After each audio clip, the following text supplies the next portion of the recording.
বিএনপির আন্তর্জাতিক বিষয়ক সহ সম্পাদক রুমিন ফারহানা, ব্যারিস্টার রুমিন ফারহানা, আপনাকে আমাদের স্বাগত জানাই এবং আপনি আমাদের সাথে থাকছেন এবং সময় দিয়েছেন, সেজন্য আপনিও আমাদের কৃতজ্ঞতা জানবেন। আমাদের সাথে আরও আছেন বাংলাদেশ খেলাফত মজলিসের মহাসচিব জনাব মামুনুল হক। আপনাকে আমরা শুভেচ্ছা জানাই, কৃতজ্ঞতা জানাই, আপনি আমাদের সাথে যুক্ত হয়েছেন, আপনার সময় দিয়েছেন, সেই জন্য আপনি আমাদের কৃতজ্ঞতা জানবেন। জি, আমরা আপনাদের একটু কৃতজ্ঞতা জ্ঞাপন করি এবং সকল দর্শকদেরকে।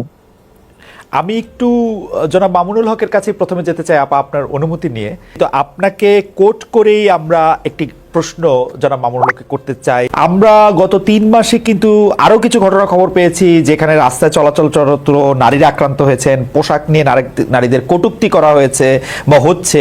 এসব ঘটনায় আপনাদের ক্ষেত্রে আপনাদের সমর্থন কি আছে? অনেক ক্ষেত্রে তৌহিদি জনতার কথা বলা হয়েছে। আমি একটু শেষ করি, আমরা একটু শেষ করি। তো অনেক ক্ষেত্রে তৌহিদি জনতার কথা বলা হচ্ছে। এই তৌহিদি জনতা আসলে কারা? তাদের আপনি চেনেন কিনা, জানেন কিনা জনাব মামুনুল হক? আপনাকে অসংখ্য অসংখ্য ধন্যবাদ খালেদ ভাই। আমি মনে করি যারা একজন নারীর বিতর্কের উত্তরে পাল্টা তর্ক দিতে জানে না, যারা সেই নারীর ব্যক্তিগত জীবন, তার সাজ পোশাক নিয়ে আলোচনায় বেশি সময় ব্যয় করে এবং মনে করে ওটাই আক্রমণের কায়দা। আজকে সম্মানিত অতিথি যে কথাগুলো বললেন, সেই কথাগুলো সমাজের খুবই একেবারে বিচ্ছিন্ন কিছু ঘটনা। আর এর বিপরীত দিকে আমরা এই দেশে এই মানে প্রকৃত অর্থে যারা প্র্যাকটিসিং মুসলিম, আমরা আমাদের বেশভূষায় এবং লেবাস পোশাকে আমরা যে কতটা এখানে নানাভাবে বৈষম্যের শিকার, হেনস্থার শিকার, তার খুব কম দৃষ্টান্তই আপনারা মিডিয়াতেও আনেন। আর আপনাদের এই সাধারণ যেই যারা মহলে চলাফেরা করেন, আপনাদের খুব কম আমার মনে হয় এটা জানাশোনা আছে।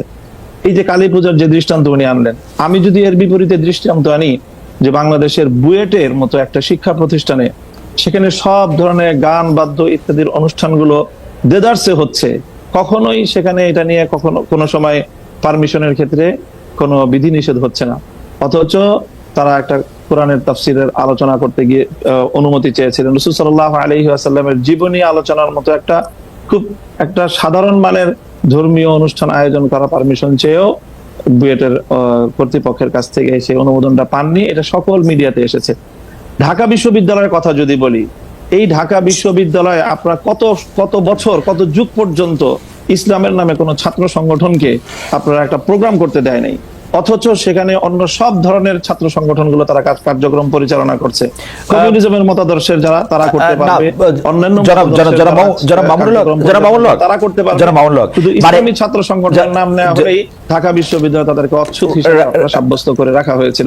এই বিষয়ে তো কোনোদিন ওনারা কথা বলেন। জনাব মামুনুল হক, একটু জানতে চাইছি যে ইসলামের নাম নিয়ে কোনো প্রোগ্রাম ঢাকা বিশ্ববিদ্যালয় হয় না, কিন্তু অন্য কোনো ধর্মীয় আলোচনার বা কোনো এরকম কোনো প্রোগ্রাম কি হয়েছে? মানে আসলে তো ইসলাম নিয়ে অনেক ধরনের প্রোগ্রাম ঢাকা বিশ্ববিদ্যালয়ে হয়েছে, সেটা আমিও জানি, আমি জানি ইসলামের নিয়ে অনেক কিছু হয়েছে। ব্যাপকভাবে দেখেন, প্রায় প্রতিটি হলেই খুব সুন্দরভাবে ব্যাপকভাবে সেখানে হিন্দু ধর্মাবলম্বী সংখ্যা কত সেটারও কোনো হিসাব করা হয় না। তাদেরকে নির্বিঘ্নে হলের মধ্যে জাঁকজমকপূর্ণভাবে তারা পূজার আয়োজন করছে। আমি জনাব মামুনুল হক ঢাকা বিশ্ববিদ্যালয়ের ব্যাপারটা একটু বলি। আমি একটু ঢাকা বিশ্ববিদ্যালয়ে তখন সেখানে অনুমোদন পাওয়া যায়। আমি ঢাকা বিশ্ববিদ্যালয়ের কথাটা একটু বলি। ঢাকা বিশ্ববিদ্যালয় আরবি, ইসলামের ইতিহাস ও সংস্কৃতি, ইসলামিক স্টাডিজ যেটা ইসলামী শিক্ষা সহ, ফার্সি সহ এবং আরো বেশ কিছু জায়গায় নিয়মিত এই ডিপার্টমেন্টগুলিতে নিয়মিত কোরআনের তাফসির, কোরআনের গল্প, কোরআনের থেকে বিভিন্ন উদাহরণ, হাদিসের বিভিন্ন রকম কথা, এগুলি নিয়ে নিয়মিত সেমিনারের আয়োজন করা হয়। নিয়মিত কিন্তু এগুলি করা হয় একাডেমিক কার্যক্রমের অংশ হিসেবে, এবং সেইটা শুধু একাডেমিক কার্যক্রমের অংশ হিসাবে না, মানে সেইটা যে সিনেট হল এর মধ্যেও অনেক সময় সেটা হয়ে আসছে, হবে, মানে সেটাতে কোনো, কিন্তু আপনি বলছেন যে এটা হয় না। আমরা ঢাকা বিশ্ববিদ্যালয়ের আমি ঢাকা বিশ্ববিদ্যালয়ের একজন অধ্যাপককে জানতে চাই, ঢাকা বিশ্ববিদ্যালয়ের অধ্যাপককে একজন বলতে চাই, ঠিক একই ভাবে যে কালী পূজার যে ঘটনা ম্যাডাম বললেন, সেটাও অবশ্যই ঘটনা সম্পর্কে তো আমরা বিস্তারিত জানি না, হয়তো কোনো ছাত্র বিচ্ছিন্ন হবে সেই ধরনের কিছু করে থাকতে পারে। সেটাকে হিন্দু ধর্মাবলম্বীদের বিরুদ্ধে একটা অভিযান বা একটা ভূমিকা হিসাবে চিহ্নিত করার কোনো মানে আমাদের কাছে তো প্রমাণ। আচ্ছা, আমরা একটু ম্যাডামের কাছে প্রকৃত অর্থে যারা দাড়ি টুপিওয়ালা মুসলমান হিসাবে ইসলাম ধর্মকে তারা সকল ক্ষেত্রে প্র্যাকটিস করতে চায়, বিশেষ করে রাজনৈতিক ক্ষেত্রে যারা আমরা ইসলামকে প্র্যাকটিস করতে চাই, আমরাই হলাম প্রকৃত অর্থে বাংলাদেশে আসলে সংখ্যালঘু, এবং আমরাই সবচেয়ে বেশি বৈষম্য এবং নানা ধরনের অত্যাচার এবং নিপীড়নের শিকার। এবং আমাদের এই নিপীড়নের বিরুদ্ধে কখনোই সমাজের এই যে সাধারণ শিক্ষা ব্যবস্থার যারা শিক্ষক মহোদয় আছেন বা অন্যান্য আপনাদেরও খুব একটা সোচ্চার কখনো আমরা পাই। আচ্ছা, আমরা এটা অধ্যাপক মাহবুবকে জানতে চাইবো। আমি একটু আপনার কাছ থেকে এটা জানতে চাই যে ধরেন বাংলাদেশে আপনি যে ধরনের রাষ্ট্র ব্যবস্থা কায়েম করতে চাচ্ছেন, ধরেন যে খিলাফা, সেই খিলাফা আসলো, তাহলে কি আপনারা এই যে ধরেন কালী পূজার কথা বলা হলো সেগুলি বন্ধ করে দিবেন? যে না, রমনায় বা বন্ধ হবে কেন, সেগুলি করতে দিবেন? প্রত্যেক ধর্মাবলম্বীর যার যার ধর্মীয় রীতি অনুযায়ী তার সে ধর্মীয় স্বাধীনতা ভোগ করবে, তার জানমালের নিরাপত্তার যে বিষয়গুলো আছে ইসলামী রাষ্ট্র ব্যবস্থা, ইসলামী রাজনৈতিক যে বন্দোবস্ত, সেখানে অন্য ধর্মাবলম্বীদের ধর্ম পালনের শুধু স্বাধীনতা নয় বরং নিরাপত্তা নিশ্চিত করা হয়েছে, এবং সেই নিরাপত্তা অবশ্যই বাস্তবায়ন করা হবে। তাদেরকে কি জিজিয়া কর দিতে হবে? এখন আমি প্রথমেই কথা বলি যে আমরা মুসলিম কি অমুসলিম। যদি আমি মুসলিম হয়ে থাকি তাহলে আমাকে অবশ্যই কোরআনের প্রত্যেকটা আইনকে বিশ্বাস করতে হবে, মানতে হবে। আমরা আপনাদের কাছে পাল্টা প্রশ্ন করি খালেদ মহিউদ্দিন সাহেবকে এবং আজকে আমার অতিথিকে, যে আমরা এজ এ মুসলিম আমরা কোরআনের প্রত্যেকটা বিধানকে শ্রদ্ধা করি কিনা এবং প্রত্যেকটা বিধান আল্লাহর পক্ষ থেকে প্রদত্ত সেই হিসাবে আমি বিশ্বাস এবং মানি কিনা, সেটা বলেন আপনারা। আচ্ছা, আমি প্রশ্ন উত্তর দিচ্ছি, আপা নিশ্চয়ই আমার থেকে দিবেন, আপা উত্তর দিবেন। আমি শুধু প্রশ্নটা করি যে আমরা কি কোরআনের বিধানটার প্রতি শ্রদ্ধা করি কেবলমাত্র আমি মুসলমান সেইটা বড় হওয়ার জন্য, নাকি আপা আরেকটা কথা বিভিন্ন জায়গায় বলে থাকেন, আমার হারাম হালাল জ্ঞান, আমার ঘুষ সুদ জ্ঞান, আমার অন্যায় অত্যাচার জ্ঞান, আমার বিভিন্নভাবে বিভিন্ন মানুষের যেটাকে আমানত্রে খেয়ানত করার জ্ঞান, সেটাও আমরা মানি? আমি তো দেখি বাংলাদেশে বাংলাদেশ 90 ভাগ মুসলমানের দেশ, আমি দেখি 90 ভাগ মুসলমানের মধ্যে 90 ভাগ ধর্মীয় সেই বিশ্বাসটাকে আপনি প্র্যাকটিস করার বিষয়। যদি আপনি ধর্মীয় যে বিশ্বাস সেটাকে যদি আপনি অ্যাকসেপ্ট করেন, দেন তখন আপনি মুমিন না, আমি এবং যদি আপনি সেটাকে প্র্যাকটিস করেন তারপর আপনি সে ভালো আমল হলো আপনার উন্নত মুসলিম হলেন।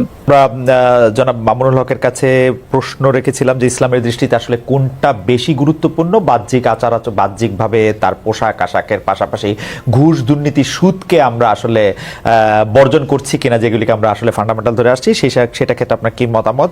এবং সোশ্যাল মিডিয়ায় যাদেরকে আমরা ইসলামী বক্তা বলে থাকি তাদের কিছু বক্তব্য এরকম তুলনা করা হচ্ছে, যারা একসময় ক্ষুদ্র ঋণ নিয়ে সুদ নিয়ে ডক্টর মোহাম্মদ ইউনূসের সমালোচনা করেছিলেন, তারা আবার তার প্রশংসা করছেন। বক্তাদের একটি অংশ কি বাতাস বুঝে বক্তব্য দিচ্ছেন কিনা, এবং আপনারা যে ইসলামকে, যেটিকে আসলে পলিটিক্যাল ইসলাম বেশি করে বলা হচ্ছে, যেটা এবং যেই কারণে বাংলাদেশে ইসলামী দলগুলির মধ্যে অনেক বিভাজন দেখা যাচ্ছে, মানে কেউ হয়তো ইসলাম বিশ্বাস করছেন এবং জোর দিয়ে বলছেন যে জনাব মামুনুল হক যেগুলি বলছেন সেগুলি ইসলাম না, আরেকজন বলছেন যে ওইটা যারা বলছেন তারা কাফের। ওই পুরো ব্যাপারটা ধরে যদি একটু আলোচনা করেন যে আসলে কোনটা বেশি গুরুত্বপূর্ণ, কোনটাকে আমরা ফান্ডামেন্টাল ধরবো, জনাব মামুনুল হক। আসলে অনেকগুলো মানে এখন বিষয় আমার সামনে আলোচনার জন্য, সময় কতটুকু পাবো আমি জানি না। মিসেস মাহবুব সাহেব তো উনি বললেন যে ওনাকে মনে হয় সময় কম দেয়া হচ্ছে। আমি আসলে শুরুতেই বলেছিলাম যে আসলে বিতর্কের আলোকে আমি কথাগুলো বলতে চাইনি। প্রথম যে প্রসঙ্গটা আপনারা দুজনই আলোচনার মধ্যে আনলেন, আমি ঢাকা বিশ্ববিদ্যালয় সহ আমাদের বুয়েটের ক্যাম্পাস যেই স্পেসিফিক যেই কথাটা আমি বলেছি, আপনারা খবর নিয়ে দেখেন, গত 1 মাসের ব্যবধানের ঘটনা। ঢাকা বিশ্ববিদ্যালয়ে একটা সিরাতুন নবী অনুষ্ঠান করার সুযোগ দেওয়া হয়েছে, এবং এই অনুষ্ঠানটাকে ঢাকা বিশ্ববিদ্যালয়ের ইতিহাসে দীর্ঘদিন পরে এই ধরনের একটা অনুষ্ঠানের একটা মানে ব্যতিক্রমী আয়োজন হিসাবে গোটা ঢাকা বিশ্ববিদ্যালয় এটাকে খুব তারা উৎসাহিত করেছে।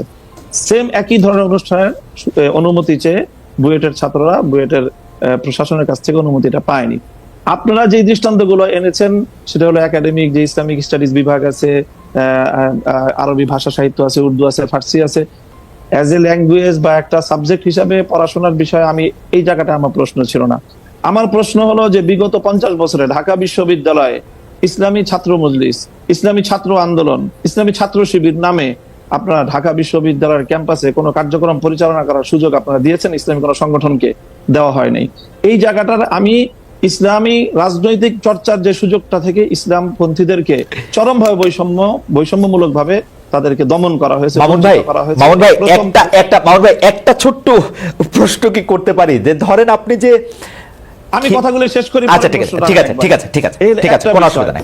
দ্বিতীয় বিষয় যেটা ম্যাডাম বললেন যে এই যে পোশাকের যে বিষয়, আমি কিন্তু পোশাকের যে বিষয়টা বলেছি সেখানে আমি সুনির্দিষ্টভাবে একটা কথা বলেছি, সেটা হলো এই যে আমরা যারা ইসলামকে রাজনৈতিকভাবে আমরা রাজনীতিটাও যারা ইসলামের আলোকে করতে চাই, আমরা মনে করি যে ইসলাম কমপ্লিট কোড অফ লাইফ, সকল পূর্ণটাই ইসলামকে মানতে হবে। আমি ব্যক্তিগত জীবনে ইসলামকে মানবো, আমি ব্যবসার ক্ষেত্রে অর্থনীতির ক্ষেত্রে ইসলামকে মানবো না, অথবা রাজনীতির ক্ষেত্রে ইসলামকে মানবো না। ইসলামকে এভাবে খণ্ডিত আকারে মানার কোনো সুযোগ আল্লাহর কোরআন দেয়নি, বরং পরিপূর্ণভাবে ইসলামকে, যারা পরিপূর্ণভাবে ইসলামকে মানতে চাই এবং বিশেষ করে যারা আমরা রাজনীতিতে ইসলামকে অনুসরণ করতে চাই, আমাদের উপর রাষ্ট্রীয় যে দমন পীড়ন চালানো হয়েছে সেটা অন্য কোনো আদর্শিকভাবে রাজনীতি যারা করে, আদর্শিক কারণে অন্য কারোর উপরে সেই বৈষম্যটা বাংলাদেশে অতীতে হয়নি।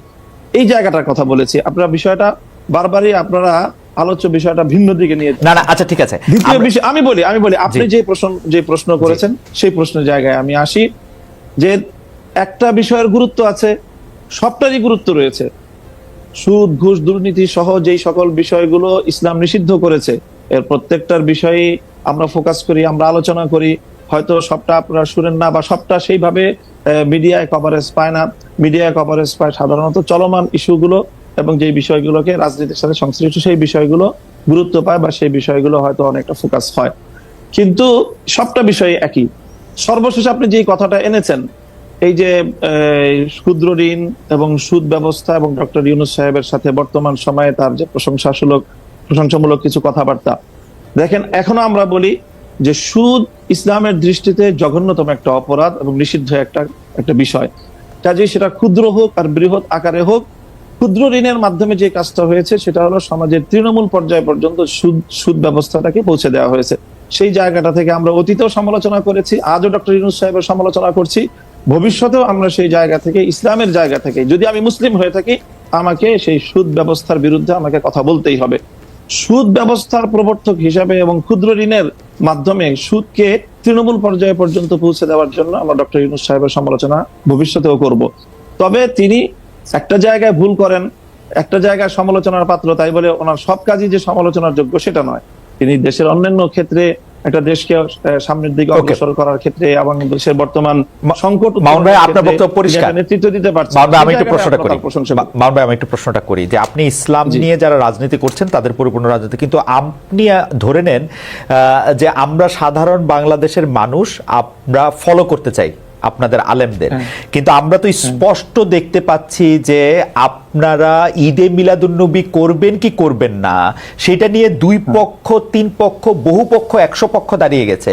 আমি শেষ করি, এটি নামাজ কিভাবে পড়া হবে কি পড়া হবে না সেটি আপনারা আসল ইসলাম নাকি চরমনাই আসল ইসলাম, আসল ইসলাম কি আসলে আটরশি, আসল ইসলাম কি আসলে মাওলানা রাজ্জাক সাহেব, এইটা নিয়ে তর্ক ছাড়া তো আমি আর কোনো কিছু দেখি না। আরেকটা প্রশ্ন আমাদেরকে আপনার জন্য করেছেন, উনিও একজন আলেম, উনি বলেছেন যে খ্রিস্টান শাসন বলতে কি বোঝাচ্ছেন, তারা কি বাইবেল অনুসারে শাসন করছেন, এখন আমেরিকা ইউরোপ যে শাসনে চলছে সেটা খ্রিস্টান ধর্মীয় শাসন কিনা, সৌদি আরবে যা চলছে তা ইসলামী শাসন কিনা, সৌদি আরবে ছাত্র সংগঠন করার অনুমতি রয়েছে কিনা।